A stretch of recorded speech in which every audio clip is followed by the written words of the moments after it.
Good morning, garden lovers. So it is Monday again. Um, so anyway, there's supposed to be rain. We're expecting rain this afternoon. So I'm trying to plant this iceberg rose that I got on sale, and so I have this, my first bed. I'm sorry about the mess. My hose is out, and I have this bucket of rocks. I was gonna make this into a lavender pot since it will have good drainage from all that rocks in there. But anyway, that's for another day.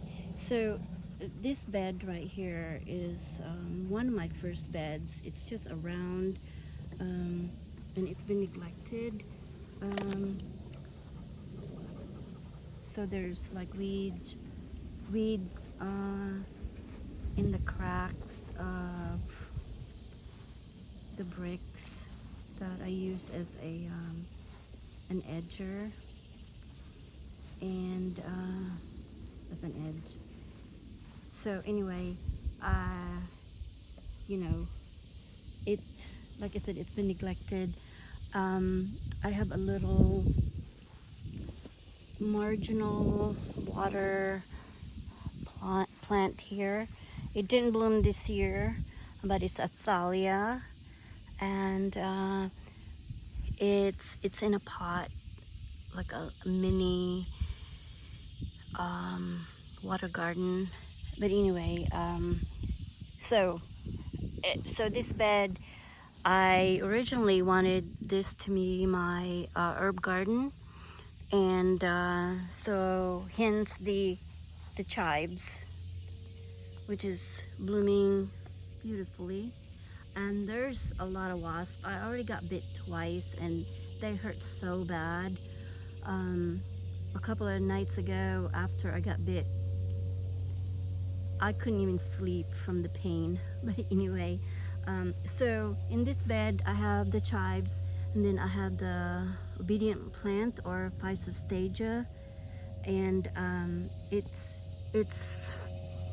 the obedient plant is not so obedient, so it's like making a colony over here, and this can be beautiful in a couple of days when it would all bloom. But anyway, so I have to weed this. So I decided that I was gonna plant the rose right here at the head of the table, the head of the circle, and I would eventually expand this bed all the way to the other side. But anyway, so I was digging it. There was an old stump, and I was just digging, and a black, large, long lizard that looked like a snake, and I'm terrified of snakes, came out. So I just ran out. My dogs were all concerned about me. I was making all kinds of noise. But anyway, I'm just gonna let that lizard, you know, find a new home for a moment. But I need to plant that before the rain, because it would really help that rose out so much. But anyway, so today I was just gonna show you the end of summer situation. Oh, and then also earlier, the first time I've seen a swallowtail butterfly. Usually it's just this, what are they called? Moth butterflies, you know, the yellow, and you know, just butterflies. But the swallowtail was so beautiful, so ornate, and it didn't like me standing over him either. So that's why I started to, you know, dig a hole But also the cup plant is blooming, and I planted that 2 years ago, and I tried to research some more information about that because it's a native. You know, I got it from a native plant place locally, and I found out that in ancient Greece they call it the miracle plant. Everything, the whole plant, you can actually eat, cure. It has anti-cancer properties, and also like contraceptive properties, which is kind of like, wow, you know, you don't hear a lot of plants with contraceptive properties. But anyway, I thought it was very fascinating, and I'd link an article that was published August 13th of this year, I think, and it's very fascinating. It was about a professor who discovered the plant somewhere in Libya, but because the cup plant actually disappeared like a century ago. So I mean, it was traded like gold, and but anyway, it disappeared because it is hard to transplant. It has long tap roots. So once you plant it, you better plant it on the right place, because it's just like those kind of thing where, you know, you plant it and don't disturb it. So here's another butterfly. But anyway, so that lantana there, it's been there. It was planted by the previous owner, and it's just, it comes back every year. It's very woody, and it's so pretty. It has, let me show you close up. See how there's a pink. Hello, butterfly.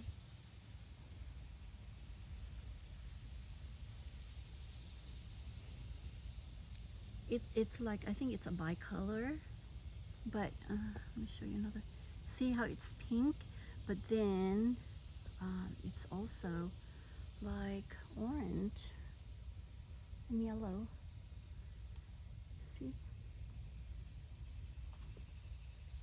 it's so pretty, and you know, it's very easy to grow and maintain.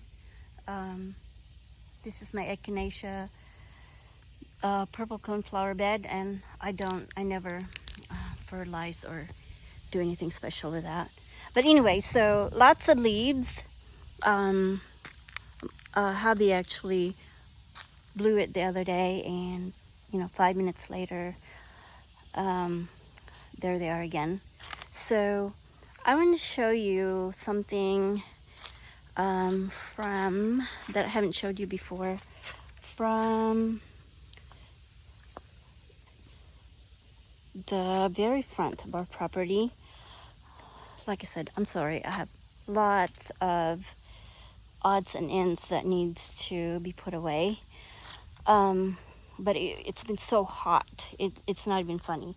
So anyway, I also, along with that rose, I finally was able to buy a designer hosta Empress wool. So they were selling it for $29.99, and I wasn't gonna pay for that, but it was 70% off. So of course, you know, I have to get it. So can you imagine, it's gonna spread, you know, all the way to the tree, and then because it's gonna be about 3 feet by 3 or up to 4, you know, when it's mature. So I just mulch that with that for now, because I have to harvest uh, some more moss, and I'm gonna, you know, there's my toad.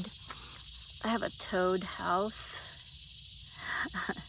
I have lots of frogs. I have a little bog, and you know, a piece of our pasture, low-lying area, and it collects rain and rainwater, and then the frogs, they love it so much, and that's why I don't use pesticides, because they're just there, and you know, they're all around the house and all that stuff.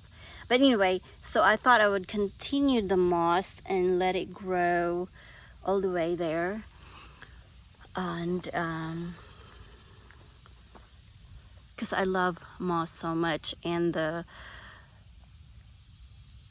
you know, the way it looks when instead of regular mulch. But I'm not gonna plant anything here. This is, you know, too many roots from that oak tree, and so, and then like I said, Empress Wu is gonna be large anyway, and you know, so it's just gonna be, it probably will reach right there, and then, you know, so that it would cover that area, and so the moss will just be around here, and give it a little zen moment. And of course, this is my winter bed. The azaleas, I transplanted a big clump of this hosta. That was a large clump that was growing in the sun, so it got burned. I've been meaning to transplant it for a year or two now, and of course with my job, you know, I just didn't have time. And then I also, it's just laying down right now, but this is a Christmas fern. So there's 3 of them, that one, and then one over there. And then, like I said, with the hostas, I can't wait for next year. And then there's the ghost dancer, Acer Japanese maple. I can't wait for that to grow into a tree, understory tree, and you know, kind of weeps around and over the azaleas, and then this area right here would be hellebores, hostas, and ferns. And then when it cools down a little bit, I would also I haven't decided yet what color heuchera, but it's gonna be like a dark leaved plant. Mostly heucheras will have that coloring, so it would contrast with all the green. And yeah, that's why I didn't plant Empress Wu here in this area, because it's all green. I needed a contrasting color. So so yeah, so that's this winter bed. It's winter because the azaleas bloom late winter, early spring, and then all the hellebores will bloom early winter, and then, you know, and then it will just be the ferns and the hostas in there. So anyway, let me take you to the front. And so one of the projects actually is I'm gonna do is here, which is a huge project. I've been putting it off because there's lots of poison ivy, and I'm very allergic. I'll just look at it, and as a matter of fact, I have a rash right now in my arm. So this vine right here is muscadine, there's still some fruits. I don't know if you can see, but the birds, oh, there they are, just end up eating them. When we first moved here, over here in this area right here was like they had a what you call that, like a, you know, a trellis, and there were 2 rows of muscadine, and it was just too much. I didn't know anything about it, and so I took it out, and then there were, I didn't take all the muscadines out.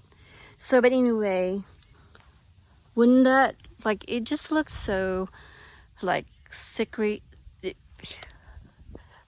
like, you know, a fairy tale, secret garden kind of ambiance. So, you know, I want to plant azaleas there, and along the fence, and then, you know, a path in the middle that would eventually come out here, and then there's that small tree, or it was a shrub, a tulip magnolia, and then I was gonna make a rose garden in this you know, low ground here, so I don't have to dig so much.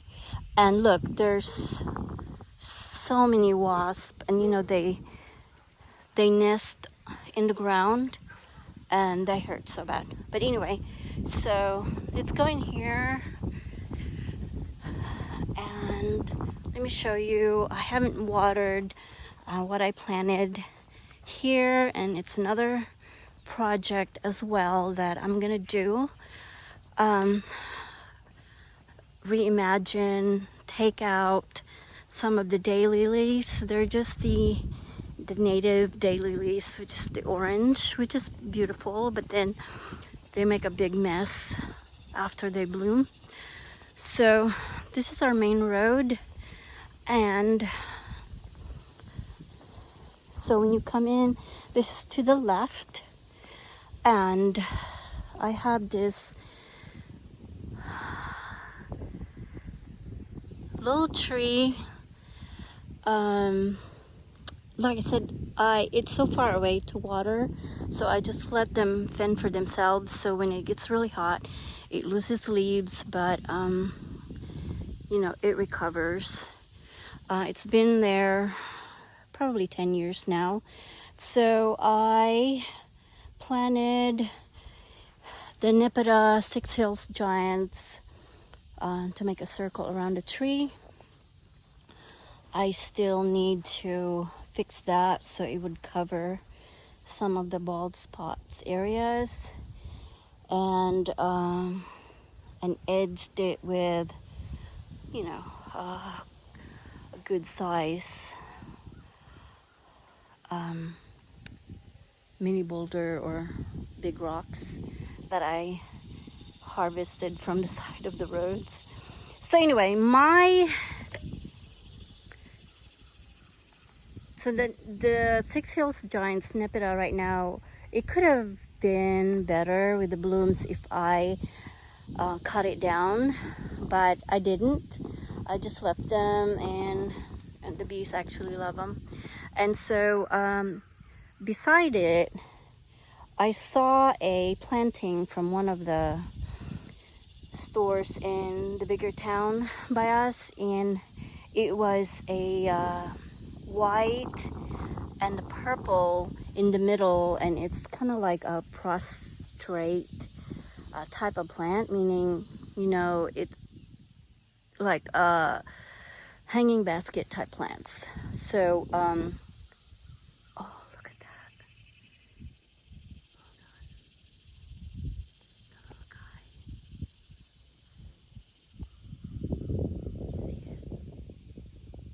So that's why I didn't cut the Nipida. But anyway, so the original planning I saw was verbena and lantana, the white lantana and the purple verbena. But then, you know, of course, there is a purple lantana, the same prostrate kind of type of plant. So I thought, so I got like 6, maybe 5 each of the white and the purple. And I thought, you know, I distributed it evenly, like the purple in the middle, so the purple would just rise up amongst the white. But I don't know what happened. So I can still remedy that, but it's there. Maybe it'll just get bigger next year. But considering, you know, I probably watered it once like 2 weeks ago. That guy is just so amazing. But anyway, so there's the daylily, and then there's a big, I left that grass there. I thought it was pretty. It's just a wild grass. There's that big boulder. And I was gonna plant the iceberg rose here, but iceberg gets really big, and so I don't know. I still haven't made up my mind. Maybe after today, after the rain, I will revisit this area, and bees are just started buzzing me. So this is the fence, and there's a bald spot right here on the ground between us and the neighbors. So if I turn around,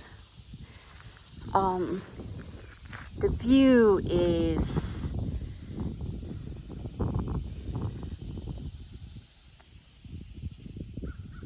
I don't even know.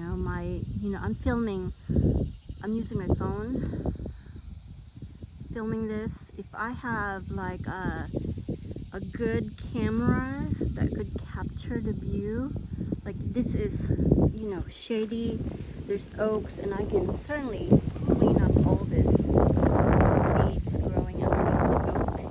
And I was gonna put a bench here where there's a bald area, and you know, like if you're gardening and you need a respite from you know, the heat or whatnot, and you just want to take a break. So wouldn't that be nice? It's just the view of that mountain range.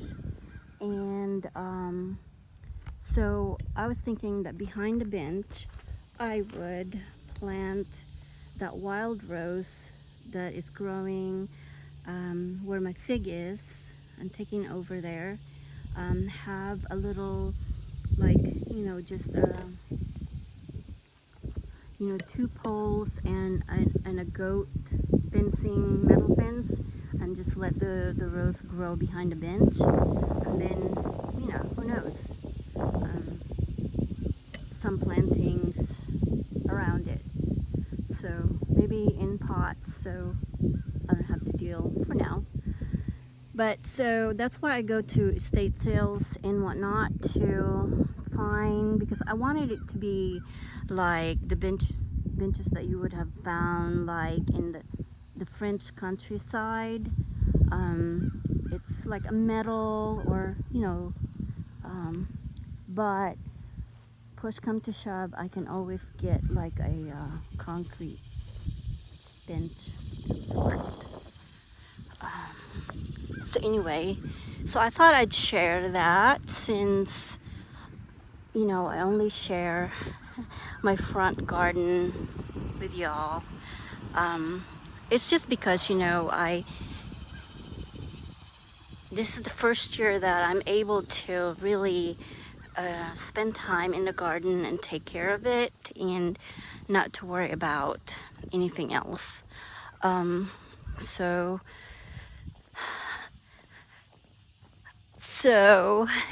It is so hot right now, but I can't wait for the rain.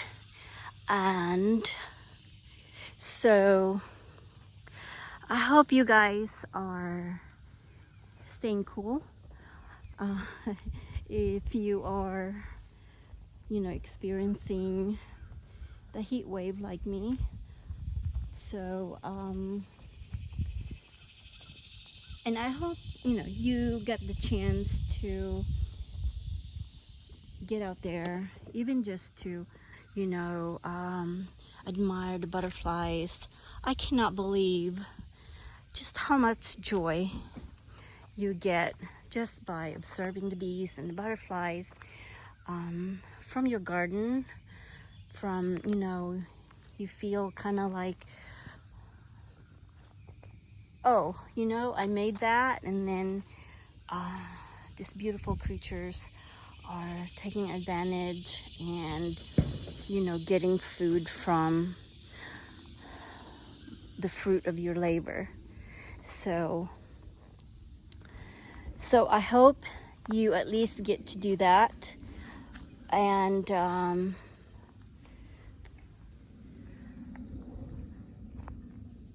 like I said, stay cool.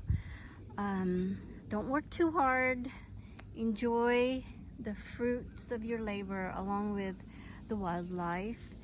And I'll see you again, garden lovers, somewhere along the garden path.